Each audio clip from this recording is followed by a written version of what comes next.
Thank you for taking time from your busy day to watch this special presentation from the El Paso County Medical Society. I'm Dr. Joel Hendricks, President of the El Paso County Medical Society, and it is my hope that you will find our program of great interest, educational, and informative about the medical care provided by some of our best physicians in our country, right here in the borderland. From all of us at the El Paso County Medical Society, please enjoy tonight's program.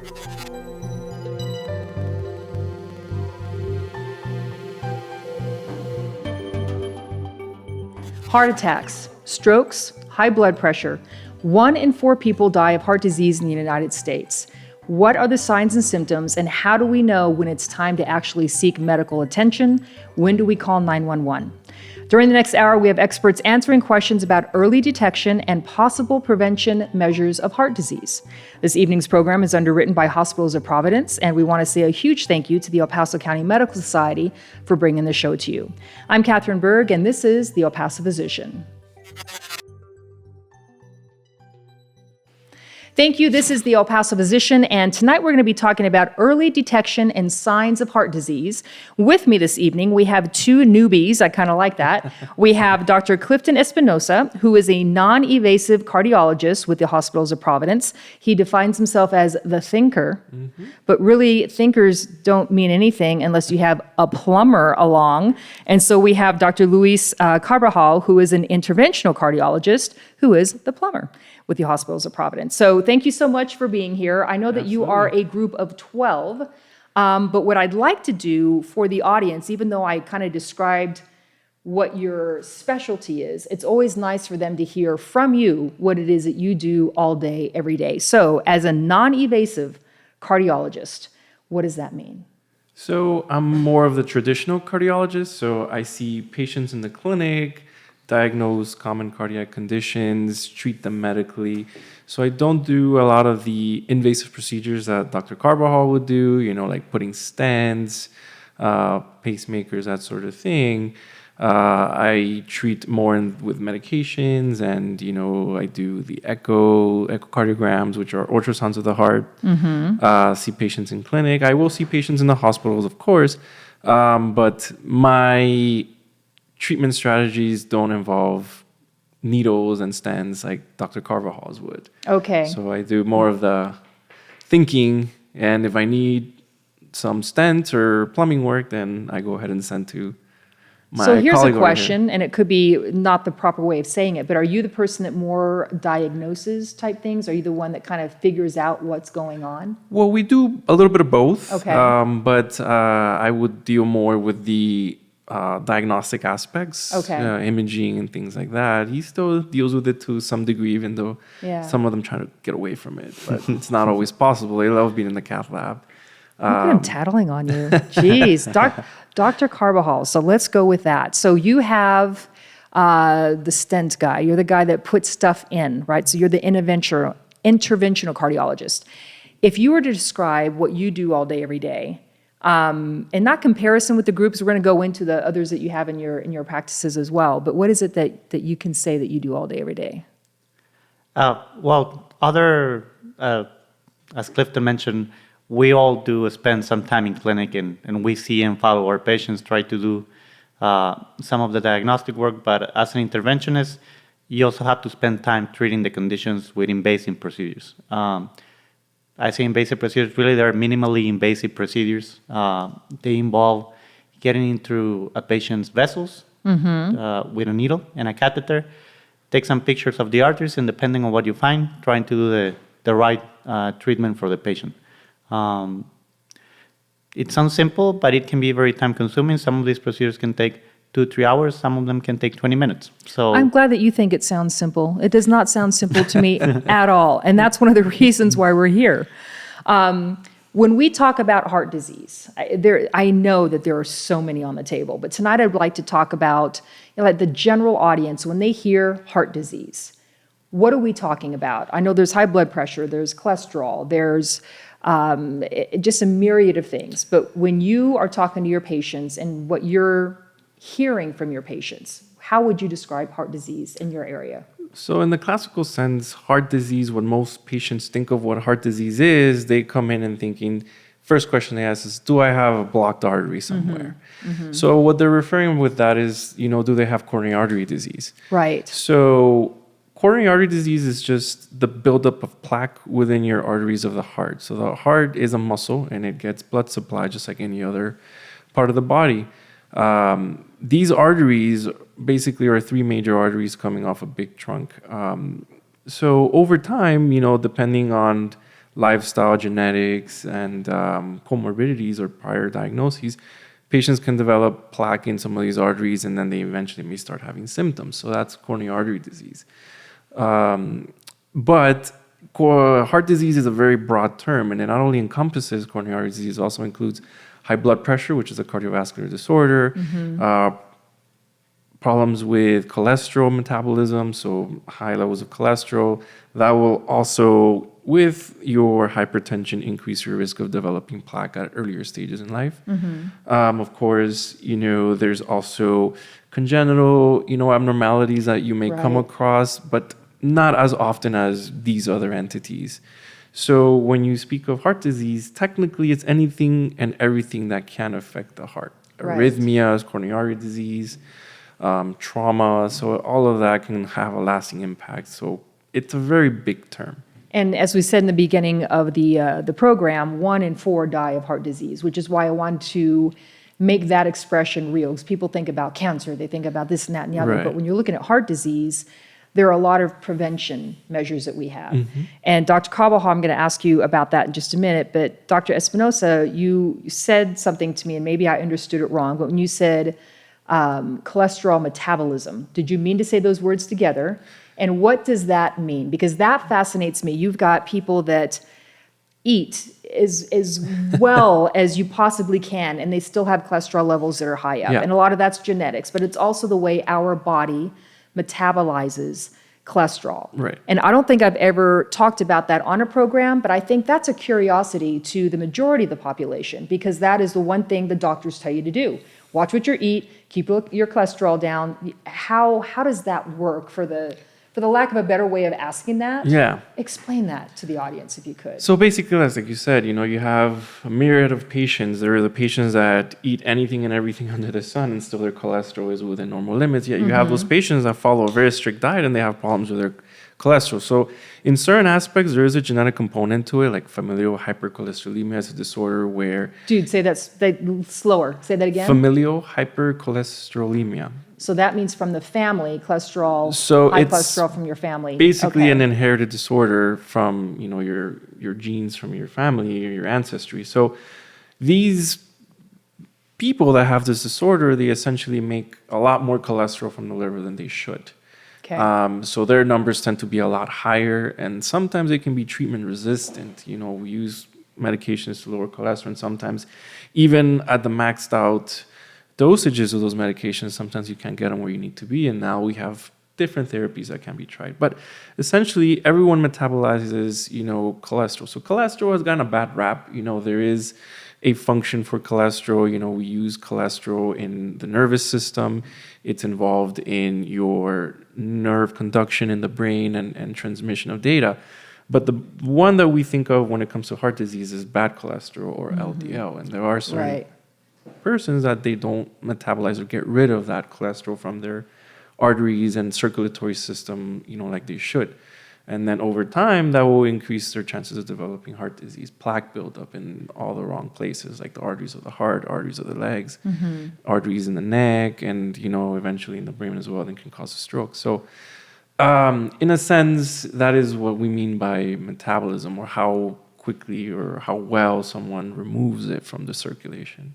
So, Dr. Carbajal, even though you are the interventional cardiologist, and I think I mixed that up a little bit earlier, when we're trying to prevent this from happening in our system, are there preventative measures? I know we were talking about genetic pool. That's the pool that you're in. But are there some prevention devices other than what we hear all the time? And maybe feel free to repeat what you all tell your patients.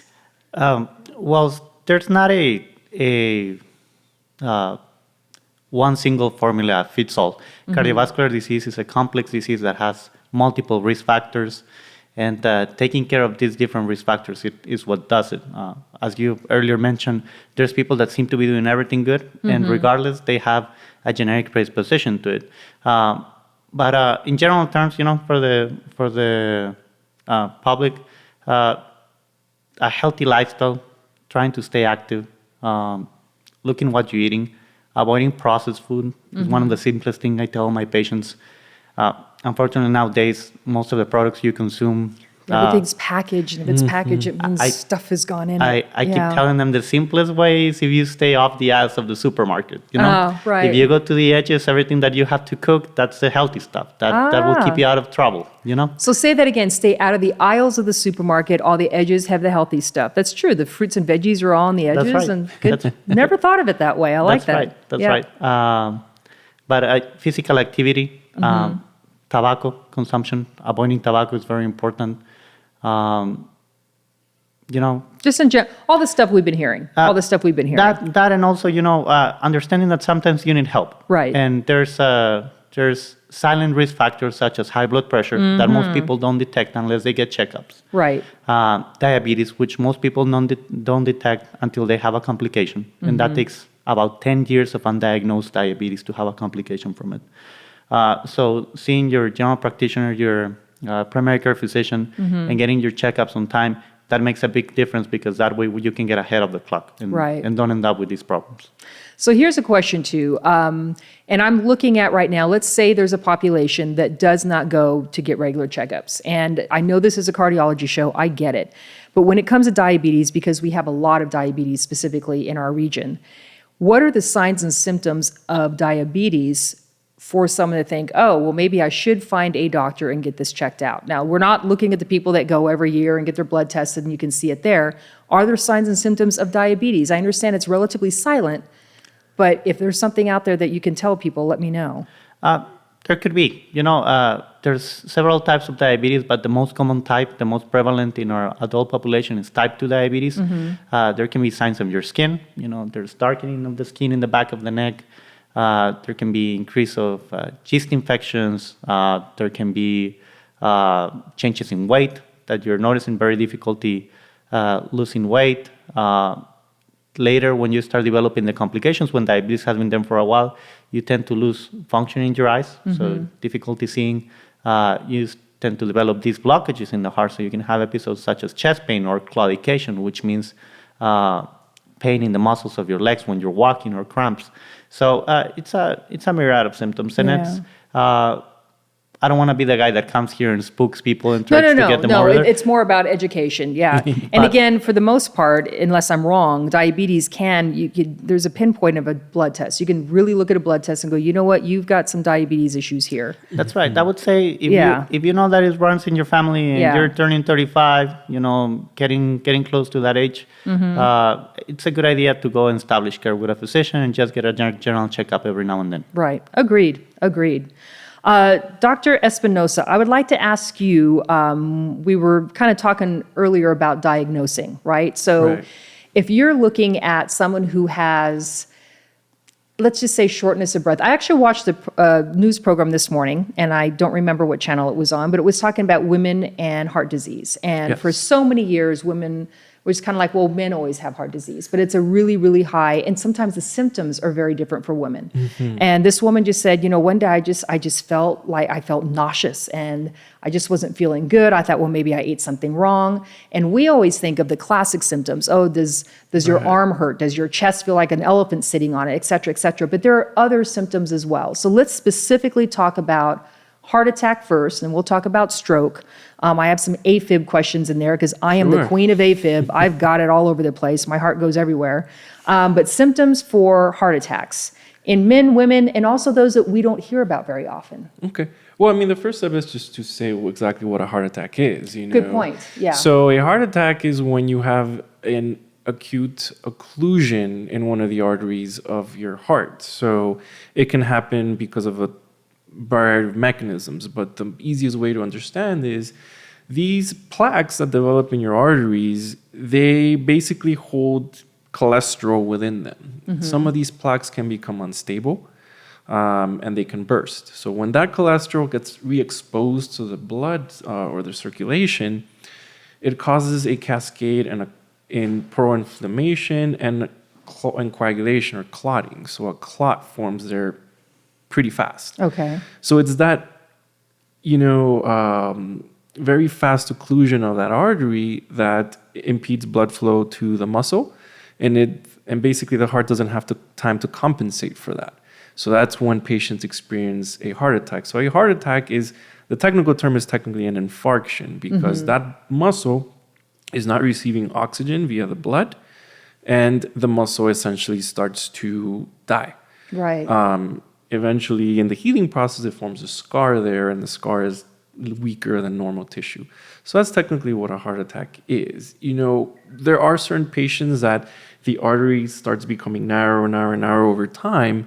That's what we call stable coronary artery disease. And they may present with different symptoms. They may develop chest pain, but it's a noticeable pattern that with certain levels of activity, they'll develop the chest pain. If they relax, the chest pain goes away. But what happens in these patients is that when that's a slow process, the heart has compensatory mechanism and forms these natural bypasses that get around that obstruction. So maybe they may not be as symptomatic as they otherwise would be.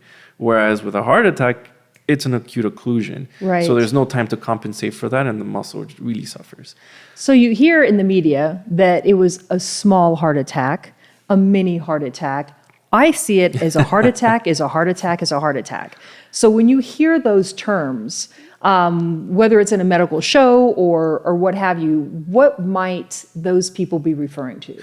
Well, it really depends, too, on the amount of heart muscle that's involved, right? Okay. The main artery that goes down the front of the heart, called the LAD, or the left anterior descending artery, is known as the widowmaker, because it covers such a large territory of the heart. So if there's an occlusion right at the origin or very close to the origin of that artery, the amount of muscle that it supplies is very large. So if a patient has a heart attack because of an occlusion there, it can be fatal quite quickly if someone like Dr. Carbajal doesn't come in and intervene on that. So when they say a mini heart attack, maybe they had a plaque that burst and didn't completely occlude the vessel. Gotcha. But it still caused enough impairment in blood flow that the muscle was injured. Gotcha. That Or makes sense. maybe the occluded artery was a very small branch off a main artery, and maybe the amount of muscle involved wasn't very large. Okay. So that may be what they could be referring to when they say that.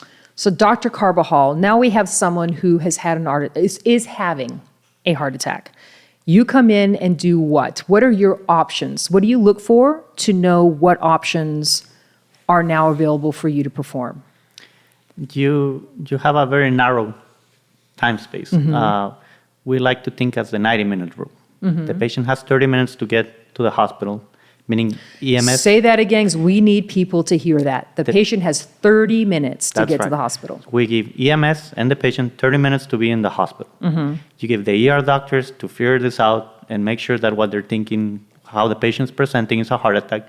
And I have 30 minutes to open that artery, but any means necessary. Okay. But the way we do this procedure is by first doing an angiography. An angiography is taking a picture of those arteries to identify where the blockage is.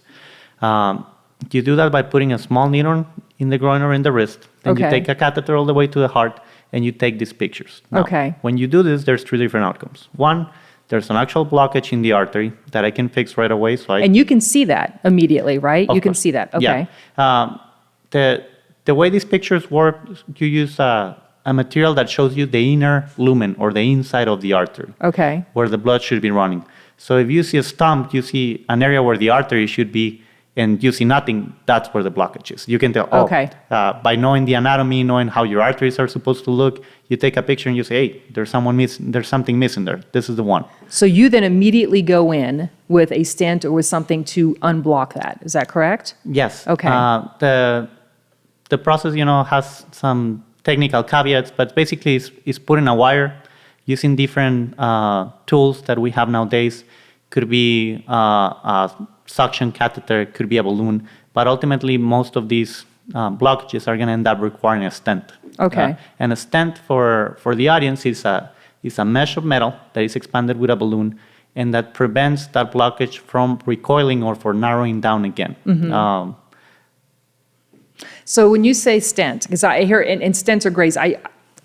I think every one of us know at least 5 people. Oh, I have a stent. I have 2 stents. I have 3 stents. I got a stent 10 years ago. I got a new stent now. It's in the competition. Let's see who has more stents. Isn't that great?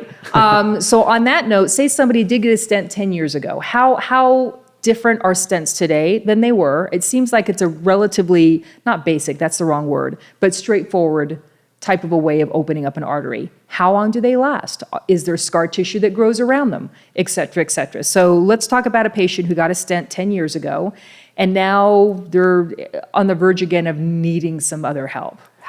Give me a case study, perhaps, 1 or 2 that you can think of. Let me start. Let me start this way, and I'm gonna give a little of a history class. Perfect. But the field of interventional cardiology is really a new field. It may seem that it's been around forever, but people were getting emergency bypass, 40, 50 years ago still.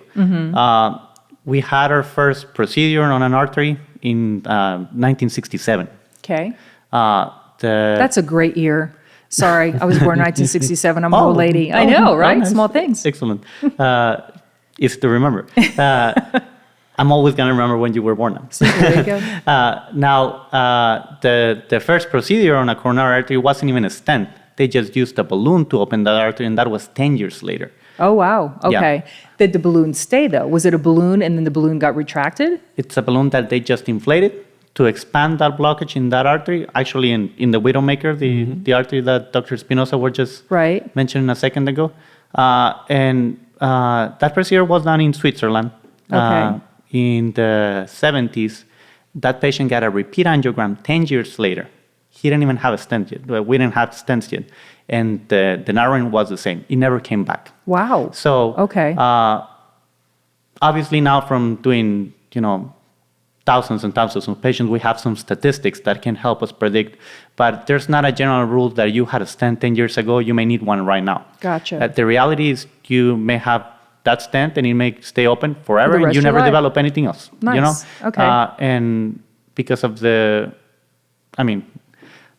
may not be the best advertisement technique, but stents will open that blockage, but they will not cure the disease that causes the blockages. Right. And they do not prevent that disease that causes the blockages. So if you're still having the same risk factors that are not well controlled, if you're not taking your medications, if you're not changing your life, I tell my patients, we're going to spend 15, 20 minutes together, but the rest of the 2 or 3 months that you're on your own, you're on your own. Right. And, so it all depends on what you do. And you may have got a stent this year and you end up with another one next year. So it's a team effort. It's always a team effort. And I'm glad that you said that too, because we're looking at support systems as well. If you can involve someone else in the family or someone that's in that area. I would like to talk a little bit about strokes. Strokes, people think, okay, that's something that happens with the head, but it happens with the head because it's all the cardiology situation. So when we're looking at signs of a stroke, again, I feel like there's the obvious ones out there. Somebody can't, all of a sudden their speech is slurring a little bit, they can't see well, but if there's somebody with you, I think a stroke is easier to see and find. If you're having a stroke on your own, because we're not with people all the time, what could you be looking for if something's just not working right with you? How would you know that you're having a stroke? That's always been a question of mine and a fear of mine. Because I'm a AFib girl, right? And I'm thinking, okay, if I have a stroke and nobody's with me, how do I know? Right. So a stroke, to put it in layman's terms, you can kind of think it similarly of what a heart attack is. It's an acute occlusion in one of the arteries that's basically supplying the brain. Right. So it's like a heart attack, but in the brain. So again, there's different mechanisms for strokes though. There can still be plaque rupture in the arteries of the carotid, the internal carotid, which supplies the brain. So you can have plaque, burst there, it forms a clot and it goes to the brain, or plaque can basically embolize and go to the brain. So there's 2 different types of strokes. There's an ischemic stroke, which is caused by an acute occlusion or a clot, and there's a hemorrhagic stroke, which is due to a bleed. Right. So maybe somebody has an aneurysm that bursts, causes a brain bleed, and they have a stroke because of that, because now the blood flow to that area is impaired. So signs and symptoms of strokes, any sort of acute neurological deficit, meaning is there a sudden onset of weakness to a side of the body? Let's say all of a sudden you have significant weakness on one side of the body, arm, legs, compared to the left side. Loss of sensation or feeling in a particular distribution, left side or right side. There can be strokes that there's vision loss, so acute vision loss.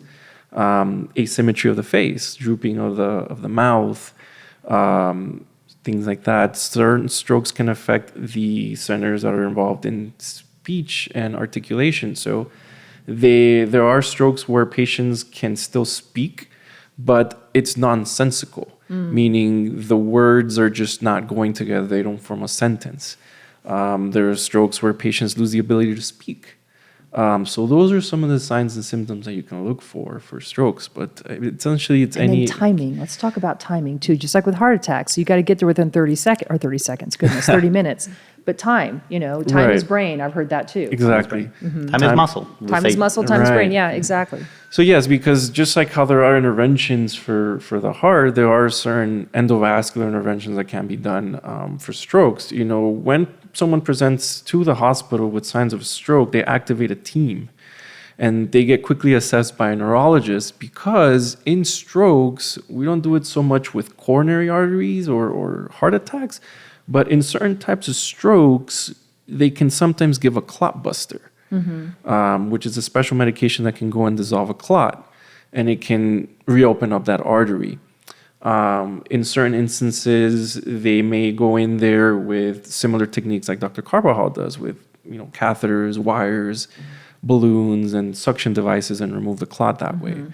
But like you said, it's very important that, if there's any sort of even suspicion that there's a stroke happening, that they present to the hospital as soon as possible, because the longer they wait, the more damage that there is to the brain, and a lot of times it becomes permanent. Right. So here's my question too, because we advocate on this program, and I hope you all agree, that call 911. It's not we're trying to take yourself to the hospital. Whoever's with you could, but it's better to call 911 because a lot of times the ambulances are not hospital rooms, but they've got a lot there. Right. So you were talking about hemorrhagic stroke, you were talking about ischemic stroke. So the important part there is knowing which one is happening at that time. Right. In the ambulance, what is it that they have in the ambulance? Do they have any kind of imaging? Is there something that they can tell in the ambulance which type of a stroke it is? So not necessarily. Okay. The only way you would be able to tell if there's a hemorrhagic stroke is if they do a CT scan of the brain. Okay, so that's one of the reasons. They have to be in the hospital to right. know That's that. one of the reasons why when someone comes with a stroke, one of the first things they do is a plain CT of the brain to make sure that there's not a bleed. Because if there's no bleed, you can try and you have an option of using a clot buster. If there's a bleed, you don't want to use a clot buster. You're just going to end up making the situation infinitely worse. But EMS is trained to recognize the signs and symptoms of a stroke. So they'll, be able to, start giving the patient IV fluids and kind of preparing the patient for what's, coming up ahead. The other reason why it's important to call EMS is there are certain hospitals that have the capabilities needed to treat a stroke. There are other smaller hospitals that may not have those capacities. So if a family member drives you to the hospital and they take you to the wrong one, well, guess what? Now you've lost that period of time, that transfer time, and now they have to be transferred to a stroke center. And that's always the stress question. What hospital do you want to go to? It's a good point. Yeah. So do ambulance drivers, again, when they kind of see what's happening, do they often say, hey, this would be the best one for your condition? They take you to the closest center that's capable of treating your stroke or heart attack. Okay. So sometimes patients will be like, no, I don't want to go to that hospital. I want to go to this one. They have to take you to the closest center that is able to treat you. Okay. All right. Did you have something to add to that? No, Dr. Carbajal? Absolutely, Okay. that's correct. You don't get to I pick feel and like choose. I'm going down the list here, but I do want to talk about AFib because I think atrial fibrillation is what that is. It's when your heart doesn't beat as it should. Sometimes it beats really fast and then it stops and it goes and it regurgitates. And I know this because I have this. And I feel like in the media, it's been something that we hear about like over the last decade. We've heard things on television and or in podcasts. If you have AFib or if, a stroke that's not affiliated with a heart valve problem. I'm also a heart valve girl. I have mitral valve prolapse with regurgitation, and I have AFib. So let's talk about people who, and you can feel it, when your heart's not beating right, or if it starts speeding up for no reason at all, or all of a sudden it's like you got this big gulp and it's like the butterfly effect. Some people can, but you'll be surprised. There's several patients that you end up getting called because they had AFib and You never felt it. they never felt it. Man, And I feel like I feel it all the time. Oh, you're the lucky one. Oh, Believe me thanks or for not. saying that. That's nice of you. But on that note, describe what is happening. I know, electrical currents, mine's valve, but it's a little bit electrical too. Just explain to the audience what's happening so that there's that oh my God moment in their eyes. I'm going to try to make it as simple as I can. Please do. There's the chambers of the heart are upper chambers and lower chambers. Mm-hmm. The lower chambers are the ventricles, are where the muscle is, where the pumping happens. The upper chambers are the atriums, is where the feeling happens. They're not that muscular. They're not that important for the pumping function itself. But that's where your natural pacemaker is. So the arrhythmias that come from the bottom chambers, they're very dangerous and they can kill you. AFib is not one of these ones. It comes from the upper chambers. It won't kill you, but it can cause you a stroke. Mm-hmm. We know what the normal rate at which your natural pacemaker activates goes between 60 and 100 when you're resting, and up to 200 if you're young and exercising. But AFib is extremely chaotic. Mm-hmm. It's not a rhythm that comes from the natural pacemaker of the heart, comes from areas that the electrophysiologists have investigated and found out that come around the left atrium when the natural pacemaker is on the right atrium. They come on an area around the pulmonary veins. And there are several of these, let's say, rebel pacemakers, and then say signals very chaotically at a rate of more than 300. Okay, so, wow. Thank God you have the little gatekeeper in between those two chambers that doesn't let those 300 impulses go through. Otherwise, you would die. Right. And that's why...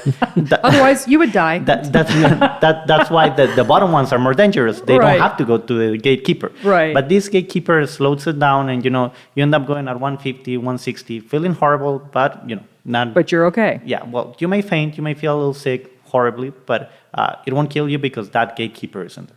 Okay? So here's a question too, the time frame that can last.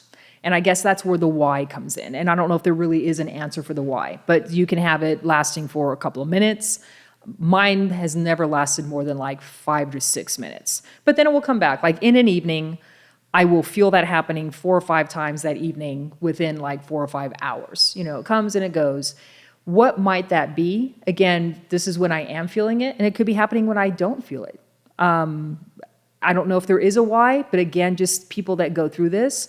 And when do they seek attention? So that's one of those things like, oh my gosh, I'm feeling weird. Say it's the first time they've ever felt this. And their heart's just going nuts. And they're like, should I go to the hospital right now? What should I do? I would. Okay. If you're having the symptoms and they're lasting long enough for you to get to a hospital, I would go to the hospital. Okay. Because you don't want to find out that you have AFib when you already had the complication from AFib, meaning a stroke. Mm-hmm. So it's better, the sooner to find out, the better. Okay. If it's coming and going and you're having a hard time catching it, get an appointment and us trying to figure it out would be the most appropriate thing. Okay. Now, how long can it last? There's this term that we have, permanent AFib. There's people that live in AFib their whole lives.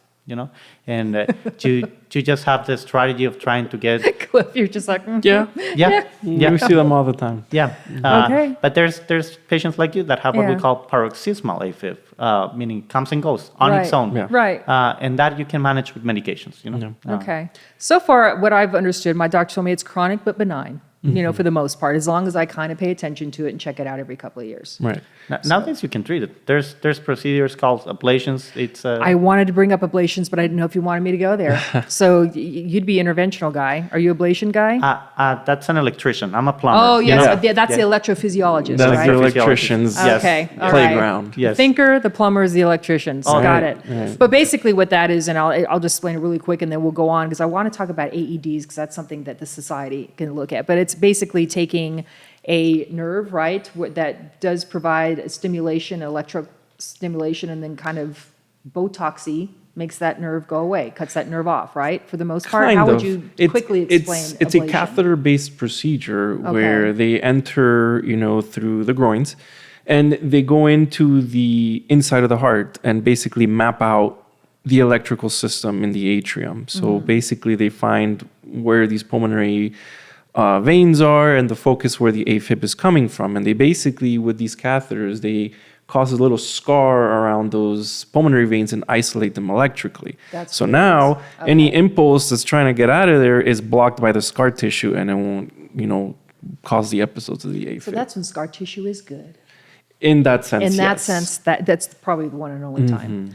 I do want to talk about this because it's something, and I think it's great. So many cities, and I know in El Paso, there are some grants. I work with the El Paso Community Foundation, and we gave some grants around the cities to purchase AEDs, automated external defibrillators.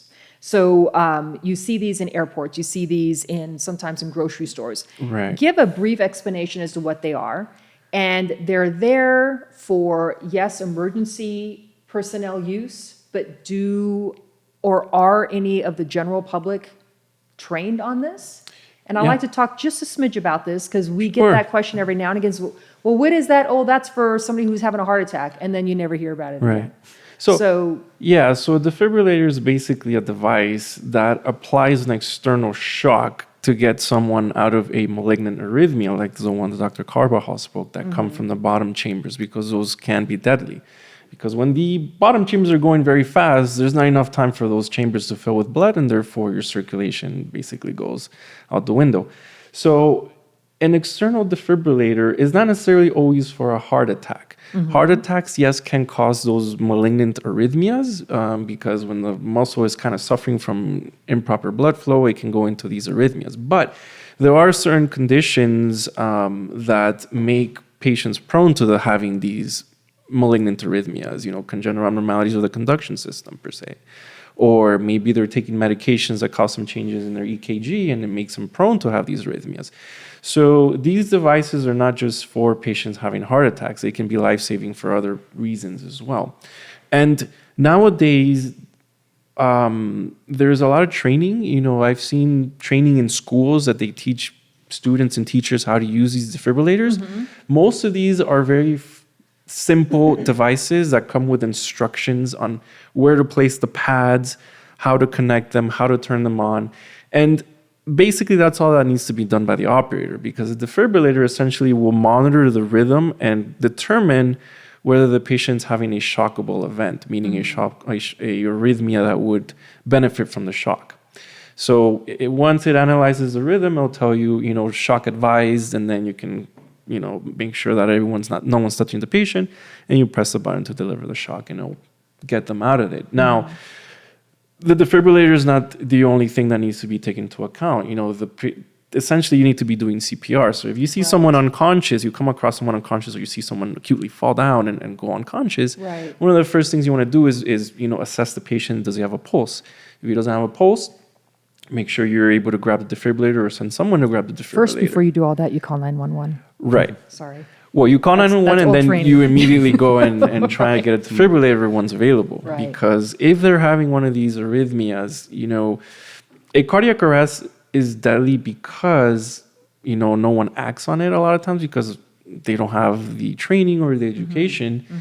I wouldn't know what to do, and I, feel like I Right. kind of know stuff, but no, I honestly, I would have second thoughts about pulling that down. Right. Yeah. Well, the thing is that, it's when someone has a cardiac arrest, most people don't make it because of the lack of CPR. Right. So Oh, a I cardiac see. arrest Okay. is just complete cessation of circulation. So no organ is receiving blood flow, including the brain. So that's what makes it deadly. So CPR is life-saving because you're providing some form of circulation to vital organs. And the defibrillator, what it can do is it can shock the patient out of that arrhythmia and restore the regular rhythm so that circulation resumes. But CPR needs to be started first. Someone gets a defibrillator, places the defibrillator in his shockable rhythm, shock him. Even after you shock the person, you want to continue CPR until EMS arrives or there's a trained professional there that arrives and helps with the situation. Right. I love that you're saying all this. Dr. Carbajal? And we say life-saving, and we don't mean it lightly. I cannot tell you how many stories of patients coming that we all thought the prognosis was terrible, because the minute you hear this patient lost consciousness and had an outside hospital cardiac arrest, you're already thinking the worst. Because it was rare that people were actually trained to perform effective CPR and to maintain the function of those organs until they got to the hospital. But nowadays, we hear every now and then that there was maybe a teacher. The other day, I had a patient that his son actually knew how to perform CPR. Oh, I love this. Started doing CPR. Right. The patient comes, gets to a hospital, regains consciousness, goes into a cardiac arrest again. The ER doctor saved him life. We bring him to the lab. He has a blockage on that widowmaker. Spends 2 weeks in the hospital, but after 1 week, he's talking again. And after 2 weeks, he's back home. Back in working. So I think this is a great plug, and this was not part of the show, but if you want to learn how to perform CPR, and I think everyone should. Should be for everyone, yes, Yes, because it could be your mom, It could be your mom, could be anybody. I just off the top of my head, I know that the American Red Cross gives classes, and I know the American Heart Association gives classes. Correct. You all, as cardiologists, is there anywhere else that I'm assuming the hospital gives classes every now and again? So we have to maintain our certifications every 2 years so we have to go and do the CPR classes to make sure that we're up to date with, how effective CPR works, because there's been some changes over the years. What about the general years. population, like people who are listening to right now, and we want them to learn how to do CPR, because it's great if you're around the corner from me and I'm having a heart attack and boom, there you are. Cliff's there to save me. Wouldn't that be nice? But just in general, and with search engines, you can Google that. Right. So you can definitely. So I know certain hospitals have events where they offer CPR classes. So the best way is, like you said, your American Heart Association or the Red Cross. They can make it easy to find areas or days where they offer these classes, and a lot of times they offer them for free. It may not be something that if cost is an issue. Sometimes in schools they have events where they go and have them every now and again. So there's lots of different areas where you can get the training for CPR, which you never know when you're going to need it. Right, exactly. I want to, believe it or not, we're already at a 15-minute point before the show ends. Whoa. So I know it happens fast. Peripheral artery disease. Let's touch base on that. That's something that we hear about every now and again. PAD is what it's referred to. Dr. Espinoza, you want to take that really quick as the non-evasive guy? So it's actually more of a plumbing question. It's more of a plumbing question. Dr. Carbajal, you get that one. Friend, because he loves peripheral. You love that. Excellent. Okay. It's one of the most serious and ignored conditions. Okay. Dr. Espinoza, Cliff already did an excellent job explaining what atherosclerosis of the coronary arteries is. Right. Just transfer that to the legs. Okay. So explain again what atherosclerosis is. It's the buildup of this plaque and inflammation that causes narrowings in the arteries. That narrowings impedes the circulation in the legs, and that causes pain, loss of hair, changes in your skin, coldness. Tends to be asymmetrical, but it can happen on both limbs at the same time. And again, this is legs, so this is something we want to talk about. We're talking about heart disease, but this is happening with the veins in your legs. So you can feel it in your legs. A patient with significant peripheral artery disease, 1 out of 5 patients is going to have a major cardiac event in the next 5 years if they have significant peripheral artery disease. So people that are developing atherosclerosis don't develop it selectively on one vessel. People that are as sick that they already have them in their legs most likely have them in some other places. In the arteries in the neck, that can cause a stroke later. In the arteries in the heart, that can cause a heart attack. It may seem something benign, just some pain, some cramping. But in our population that also has diabetes and is prone to have a lot of wounds, the non-healing wound and the amputations make a huge difference in the patient. You have a 50% 1-year life expectancy after an amputation from peripheral artery disease. Okay. It's so how do you know? So you're talking about heaviness in the legs. You're talking about cramping in the legs specifically that people may think is muscular, but it's not. Right. So if you were to be able to give a very specific symptom of again, your legs cramping up and it being a vein issue in the legs, what are you looking for? it's an artery issue, and it's a common misconception. But the vein is the pipe or the plumbing that takes the blood back. Okay. The artery is taking it down. Is the blood the pipe that takes the blood into the leg. So it's a narrowing over there. The first symptom is usually what we call claudication, meaning I walk, I don't know, 5-6 blocks and I still feeling cramping. What happens is, because this sometimes presents later in life, it's people that are progressively decrease moving, and they may not say it's because I'm starting to have cramps. They may say, "Oh, I'm getting old. I'm getting this." You don't tend to think the worst, but it's important to be vigilant. You know, the first sign is usually that cramping or pain when you're ambulating, but loss of hair. You know, you used to have hairy legs, and all of a sudden there's no hair at all. Shiny skin.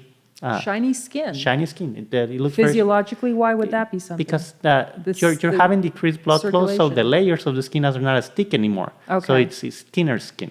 Okay. You can have decreased wound healing. You can have longer time to cut your nails. You can have paleness. You can have coldness. You can have cramps. You can have numbness.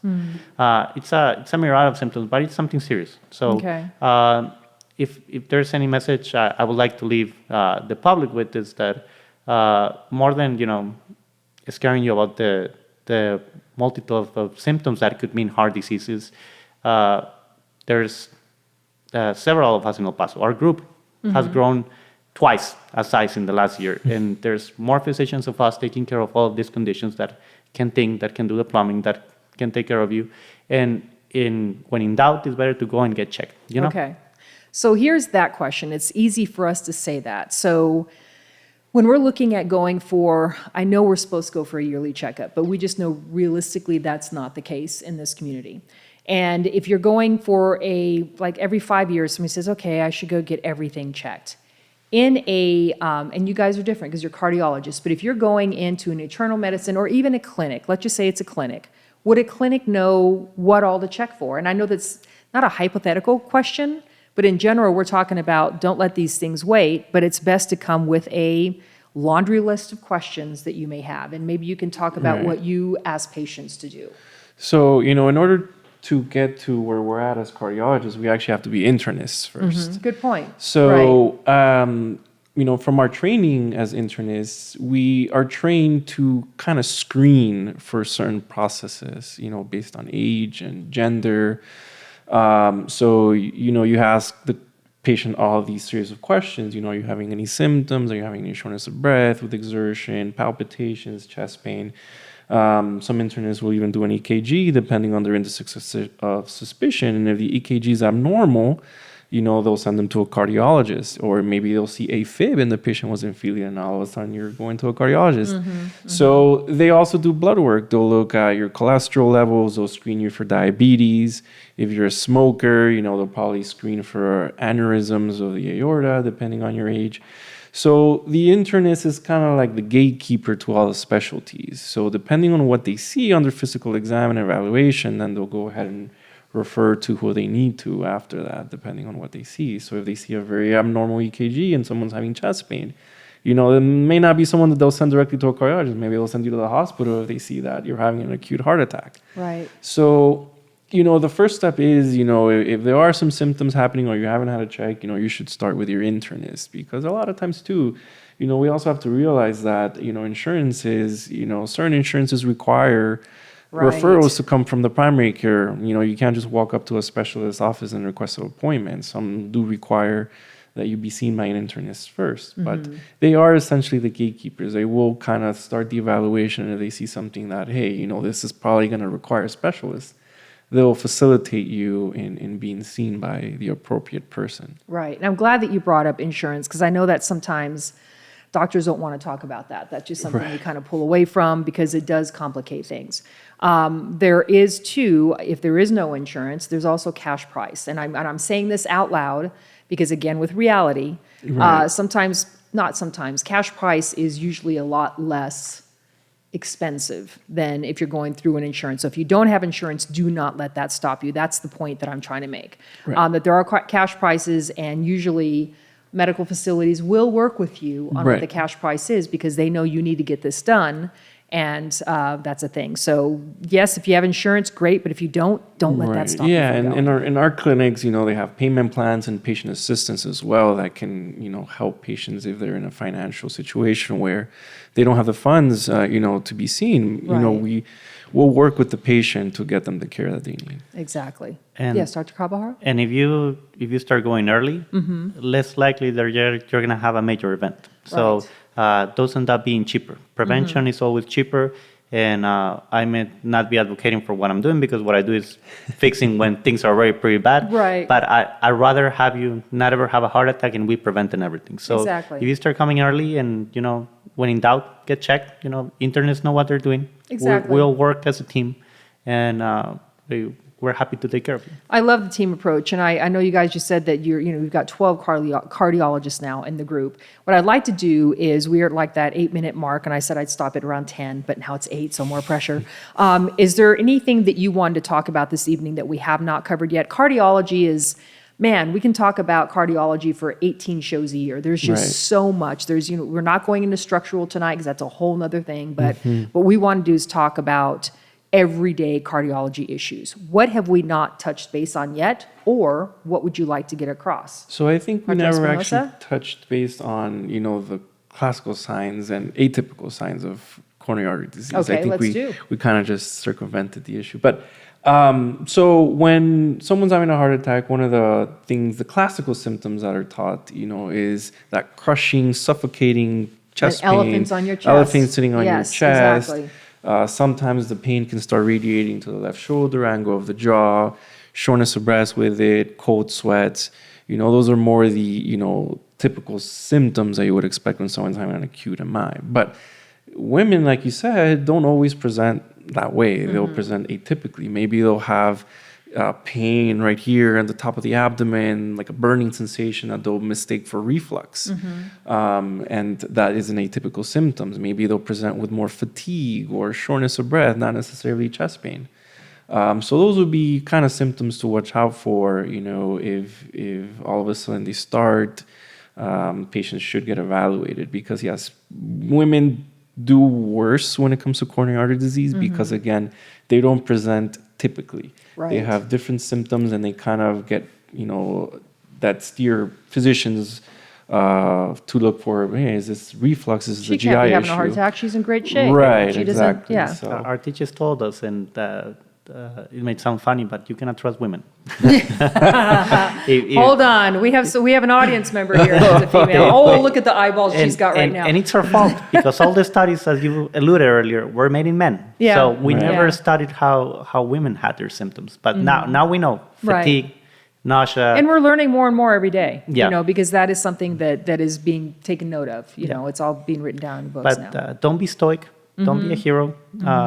Your symptoms last more than 20 minutes. That very potentially can be a heart attack. Go and seek immediate medical attention. Remember, you have 30 minutes to get to the ER. Jeez.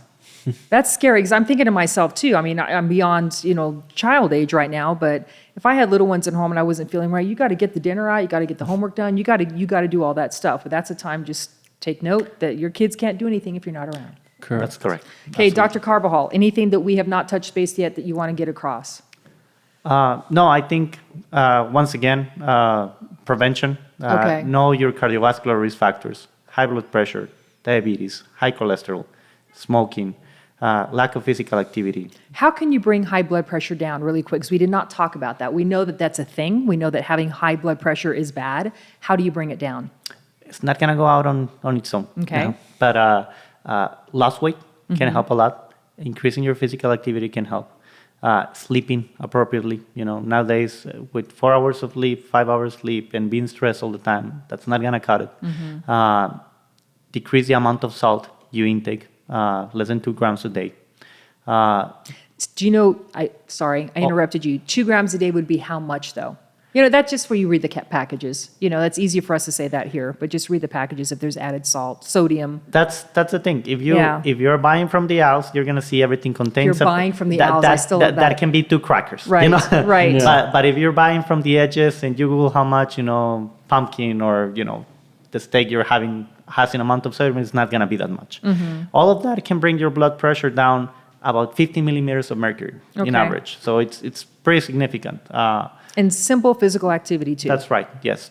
If that doesn't cut it, having that treated with a blood pressure that prevents you from later having a heart attack or a stroke, because what people don't realize is that the heart is a pump, and it gets tired pumping against that pressure. And the pipes are not made of lead, they're made of tissue. And Right. that high blood pressure eventually will tear them down and will cause these blockages that we're dealing with.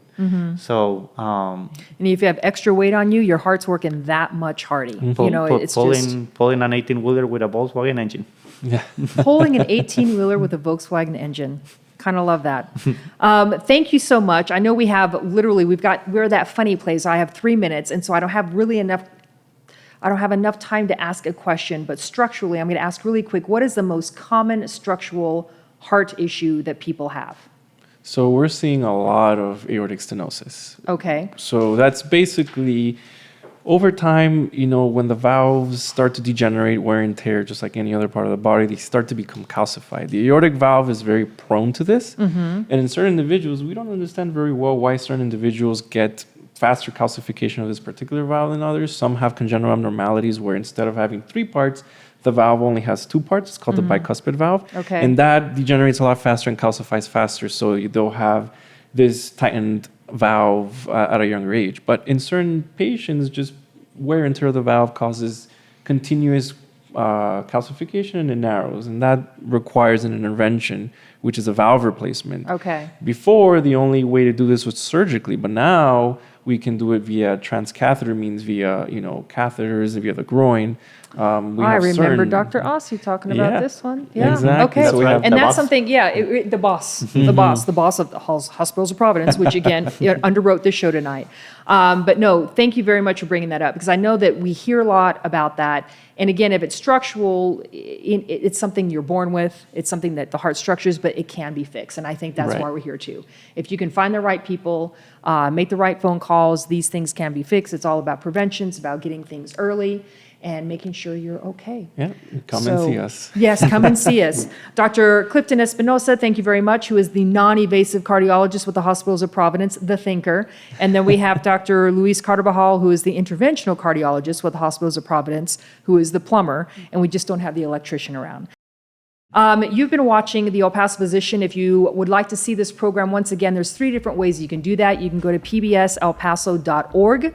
You can also go to EPCMS, which is the El Paso County Medical Society website, and that's .com.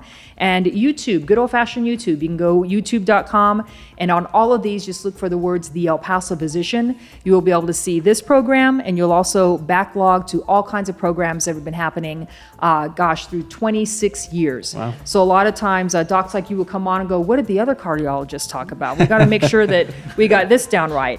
So thank you very much to the Hospitals of Providence for underwriting this program, and to the El Paso County Medical Society for bringing the show to you now for 26 years. I'm Catherine Berg, and this has been the El Paso Physician.